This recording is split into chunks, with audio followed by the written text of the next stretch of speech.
سب سے پہلے سب دوستوں کو السلام علیکم۔ دوستو، زمبابوے کے خلاف پاکستان ٹیم کی پلینگ 11 کا اعلان کر دیا گیا ہے۔ کون سے کھلاڑی کھیلیں گے پاکستان کرکٹ ٹیم کے زمبابوے کے خلاف T20 میچ کے لیے؟ آئیے دوستو، اس ویڈیو کے اندر آپ دوستوں کو مکمل تفصیل سے پاکستان کرکٹ ٹیم کی پلینگ 11 بتانے والا ہوں۔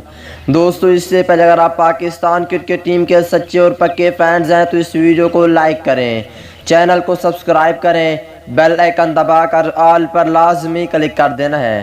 تو دوستو، بغیر کوئی آپ کا قیمتی وقت ضائع کیے آپ کو مکمل تفصیل بتانے والی ہیں، اور آپ دوستوں نے یہ بھی نیچے کمنٹ سیکشن میں لازمی بتانا ہے یہ میچ پاکستان کرکٹ ٹیم جیتے گی یا زمبابوے۔ دوستو، اور پلینگ 11 کی بات کر لیتے ہیں۔ دوستو، پہلے نمبر پر ہوں گے محمد رضوان، دوسرے نمبر پر ہوں گے بابر اعظم، تیسرے نمبر پر ہوں گے شرجیل خان، چوتھے نمبر پر ہوں گے فخر زمان۔ اگر پانچویں نمبر کی بات کر لیتے ہیں، پانچویں نمبر پر ہوں گے محمد حافظ، چھٹے نمبر پر ہوں گے حیدر علی، ساتویں نمبر پر ہوں گے محمد نواز، اور آٹھویں نمبر پر ہوں گے فہیم اشرف، نویں نمبر پر ہوں گے حارث رؤف، 10ویں نمبر پر ہوں گے شہین شاہ آفریدی، اور 11ویں نمبر پر ہوں گے حسن علی۔